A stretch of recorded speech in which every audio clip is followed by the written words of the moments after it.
समकोण त्रिभुज के लिए आप लोगों को पता होगा कि कोई दो भुजाओं का योग, यानी कि कोई दो भुजाओं का योग, जैसे देखिएगा ऐसे ही पी होता है, बी होता है, एच होता है, ठीक ना। तो समकोण त्रिभुज में पता होगा आप लोगों को कि एच स्क्वायर बराबर होता है p square plus b square.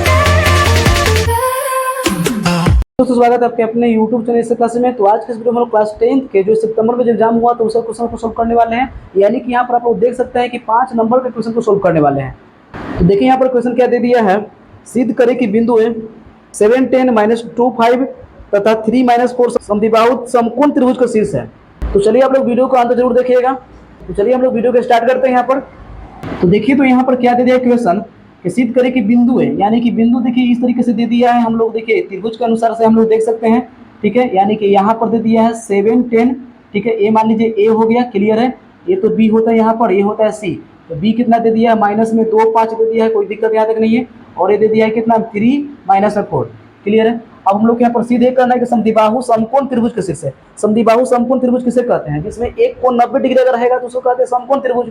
जैसे कि आप लोग यहाँ जानते हैं, देखिए समकोण त्रिभुज किसे कहते हैं, समकोण त्रिभुज जिसमें 90 डिग्री है, ठीक है।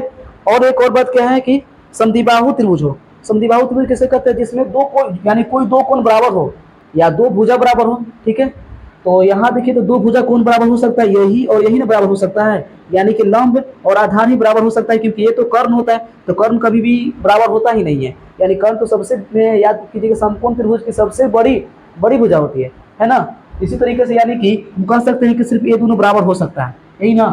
तो देखिए यानी कोई दो भुजा इसमें बराबर होगा और वही दो भुजा के बीच में कितना कोण 90 डिग्री का होगा, ठीक है। तो चलिए हम लोग इसको सिद्ध करते हैं। तो सिद्ध करने के लिए हम लोग को यानी कि तीनों भुजा की दूरी निकालना होगा, यानी एक बार ए बी निकालेंगे, एक बार बी सी निकालेंगे, एक बार सी ए निकालेंगे। तो चलिए स्टार्ट करते हैं यहाँ पर। तो देखिए यहाँ पर पहले निकाल लीजिए ए बी, ठीक है। ए बी निकाल लेते हैं, फिर निकालेंगे हम लोग यहाँ पर बी सी भी निकालेंगे, फिर निकालेंगे हम लोग सी ए की लंबाई भी निकालेंगे। यानी दूरी सूत्र से ए बी की लंबाई निकाल लीजिए कितना होगा। तो कुछ नहीं करना है, फॉर्मूला होता है इसका x2 - x1 के होल स्क्वायर, पता होगा आप लोग को दूरी सूत्र। और y2 - y1 का क्या होता है, होल स्क्वायर, ठीक है। और इसको रूट में कर दीजिए, बस यही फॉर्मूला है इसका। तो देखिए बहुत ही आसान तरीके से निकल सकता है। x2 की बात करें तो मान लीजिए ए हो जाएगा, -2 घटा x1 का मान 7 हो जाएगा, ठीक है ना, क्लियर है। अब होल स्क्वायर कर दीजिए प्लस y2 का मान कितना 5 हो जाएगा, 5 में से घटा देंगे कितना 10 का स्क्वायर, 5 में से हम लोग पहले घटा देना है, 10 बाद में करना है स्क्वायर, क्लियर है यहाँ तक। अब देखिए तो कितना हो जाएगा, यहाँ रूट लगा दीजिए पूरे में। अब इन दोनों को जोड़ेंगे तो माइनस में 9 का हो जाएगा होल स्क्वायर, प्लस ये घटेगा तो कितना हो जाएगा, माइनस में हो जाएगा 5 का स्क्वायर, क्लियर है। अब देखिए इसके बाद आगे कर लेते हैं हम लोग।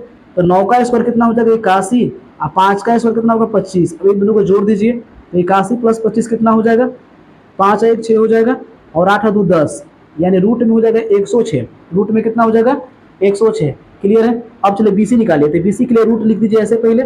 अब देखिए घटाइए बीसी के लिए, 3 में से घटा दीजिएगा, ये ना बीसी है, देखिए ये बीसी है, तो 3 में से घटा दीजिए -2, तो 3 घटाओ फिर से -2, क्योंकि ये -2 आई घटा हुआ, फिर नीचे प्लस रखिए, फिर -4 में से घटा दीजिए कितना 5, यानी -4 घटाओ 5 का होल स्क्वायर, कोई दिक्कत यहाँ तक नहीं है।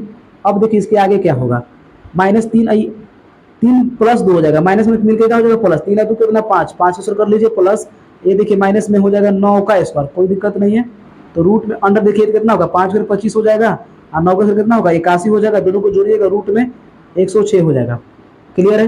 अच्छा अब सी ए का देखिए, तो यहाँ पर देखिए तो ए बी बी सी दो को तो हम लोग को बराबर आ ही गया, यानी कि ये समद्विबाहु त्रिभुज हो गया। लेकिन एक और हम निकाल लेते हैं, यानी हो सकता है कि अगर तीनों अगर मान लीजिए बराबर हो जाए तो समबाहु त्रिभुज हो जाएगा ना, ठीक है। लेकिन हम लोग समबाहु त्रिभुज को समद्विबाहु त्रिभुज भी कह सकते हैं, कोई दिक्कत यहाँ तक नहीं है। तो चलिए सी ए निकालिए। तो सी ए निकालने के लिए देखिए तो x2 यानी यहाँ से 7 में से 3 घटा दीजिए, तो 7 घटाओ हो जाएगा 3 का स्क्वायर, कोई दिक्कत नहीं है, प्लस फिर 10 में से -4 घटाएंगे, 10 घटाओ -4 का होल स्क्वायर कर दीजिए, रूट में लगा दीजिए, कोई दिक्कत यहाँ तक नहीं है। अब देखिए 7 में 3 घटाएंगे कितना होगा 4 का स्क्वायर हो जाएगा, प्लस 10 हजार 14 का स्क्वायर यहाँ पर हो जाएगा रूट के अंदर, क्लियर है यहाँ पर। अब देखिए तो 4 का स्क्वायर कितना हो जाएगा 16 हो जाएगा, 14 का स्क्वायर हो जाएगा 196। अब देखिए इन दोनों को जोड़ दीजिए तो 6 6 12 की 2 हो जाएगा, यानी 212 हम लोग कह सकते हैं, 212 हो जाएगा, रूट के अंदर ये हो जाएगा। तो हम लोग यहाँ पर ये कह सकते हैं कि यहाँ पर दो भुजा बराबर हो गया है ना, यानी ए बी और बी सी बराबर हो गया है, तो हम लोग कह सकते हैं ना कि ए बी बराबर बी सी, इसलिए त्रिभुज ए बी सी समद्विबाहु त्रिभुज होगा, समद्विबाहु त्रिभुज है, इतना क्लियर है। लेकिन अभी समकोण समद्विबाहु त्रिभुज है या नहीं ये हम लोग अभी नहीं पता किए हैं। तो इसके लिए समकोण त्रिभुज के लिए आप लोगों को पता होगा कि कोई दो भुजाओं का योग, यानी कि कोई दो भुजाओं का योग, जैसे देखिएगा ऐसे ही पी होता है, बी होता है, एच होता है, ठीक ना। तो समकोण त्रिभुज में पता होगा आप लोगों की कि एच स्क्वायर बराबर होता है p square plus b square.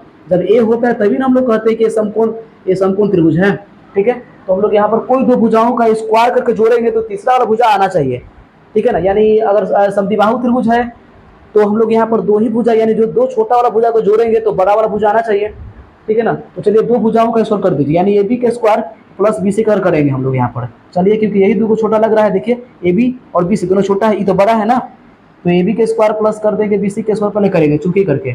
अब देखिए तो यहाँ पर करिए ए बी के मान कितना है, रूट में है 106, रूट में 106 के कर देंगे होल स्क्वायर, यहाँ पर हम लोग कोई दिक्कत नहीं है, यहाँ पर आप वाला से फिर कर देंगे रूट में 106 का ही स्क्वायर, क्लियर है। अब देखिए तो रूट से स्क्वायर कट जाएगा यानी 106 हो जाएगा, ये भी देखिए जोड़िएगा तो ये भी 106 ही हो जाएगा, ठीक ना। अब दोनों को जोड़ेंगे 212, ठीक है। अब बताइए 212 आ गया, फिर इसका कर दीजिए स्क्वायर, अकेले सी ए जो बचा भुजा उसका कर दीजिए। आप लोग यहाँ देख सकते हैं कि हम लोग क्या किए हैं, ए बी और बी सी का दोनों का स्क्वायर करके जोड़ दिए, तो कितना आया 212। तो हम लोग इस वाले के अकेले का स्क्वायर करेंगे, अगर ये दोनों बराबर आ जाएगा तो हो जाएगा समकोण त्रिभुज, ठीक है। तो सी ए कितना दिया हुआ है हम लोग देख सकते हैं यहाँ पर रूट में 212, तो रूट में लिख देंगे यहाँ पर 212 का कर देंगे होल स्क्वायर, कोई दिक्कत यहाँ तक नहीं है। तो कितना हो जाएगा 212 हो जाएगा, ठीक है। अब 212 जब आ गया तो दोनों दिक्कत सेम सम आ गया ना, तो हम लोग कह सकते हैं ना कि इसलिए ए बी का स्क्वायर प्लस बी सी का स्क्वायर इक्वल टू सी ए का स्क्वायर आ गया, तो इसलिए हम लोग कह सकते हैं कि त्रिभुज ए बी सी एक समकोण समद्विबाहु त्रिभुज है, समकोण समद्विबाहु त्रिभुज है, ठीक है। ये बात हम लोग यहाँ पर सिद्ध कर दिए कि ये जो है ना समकोण समद्विबाहु त्रिभुज है, क्लियर है यहाँ तक। तो आशा करते हैं आप लोग को ये वीडियो बहुत ही अच्छी तरीके से समझ में आ गया होगा, और फिर भी अगर आप लोगों को कोई भी डाउट है, कोई भी क्वेश्चन हो तो कमेंट बॉक्स में कमेंट कीजिए, और अगर आप चैनल पर नए हो तो चैनल को सब्सक्राइब कर लीजिए, और अगर आप इस वीडियो को फेसबुक पर देख रहे हैं तो पेज को फॉलो जरूर कीजिए और बेल आइकन को प्रेस कर दीजिए ताकि हर अपडेट आपको मिलता रहे। तो मिलते हैं नेक्स्ट वीडियो में, तब तक के लिए जय हिंद।